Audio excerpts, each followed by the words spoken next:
आज चाहिँ अब केही तरकारी खाने होला त भनेर म मेरो गार्डनतिर पसेँ र हेर्दाखेरि सिमी अलि ठुल्ठुलो भएको रहेछ र आज चाहिँ सिमी पकाउनु पर्ला भनेर मैले चाहिँ अब आफूलाई पुग्ने 3-4वटा सिमी चाहिँ अब टिपेर त्यहाँ हेरेको चाहिँ एउटा झुसुले किराले नि सिमी खाइरहेको रहेछ। मलाई अलिक डर लाग्यो होइन। अनि त्यसपछि होस् खाओस् है बिचरा त्यो नि भोकै होला भनेर त्यसलाई खाना दिएँ। त्यसले खाएको।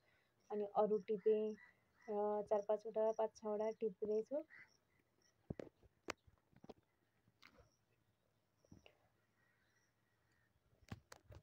अनि अब यति भएपछि त मलाई पुग्छ होला भनेर चाहिँ म अब ल पुग्छ भनेर हालेँ। तर बास्केटमा हालेपछि अलिक थोरै देखेँ होइन पुग्दैन भनेर अर्को एक्स्ट्रा 2-3टा पनि ठुल्ठुलो खाले टिप्नु पऱ्यो भनेर अलिक छिप्पेको अलिक खान मिल्ने खालको 2-3टा टिपेँ र त्यसमा थपेँ।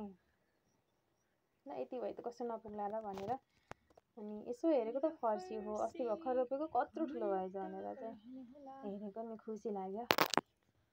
अनि धनिया पनि टिपौँ भनेर र 2टा पात धनिया टिपेँ र खुर्सानी अब आफूलाई चाहिने 2टा खुर्सानी फ्रेस टिपेर ल रेडी भयो। अब आफूलाई फ्रेस सब्जी नि भयो खाना नि पायो।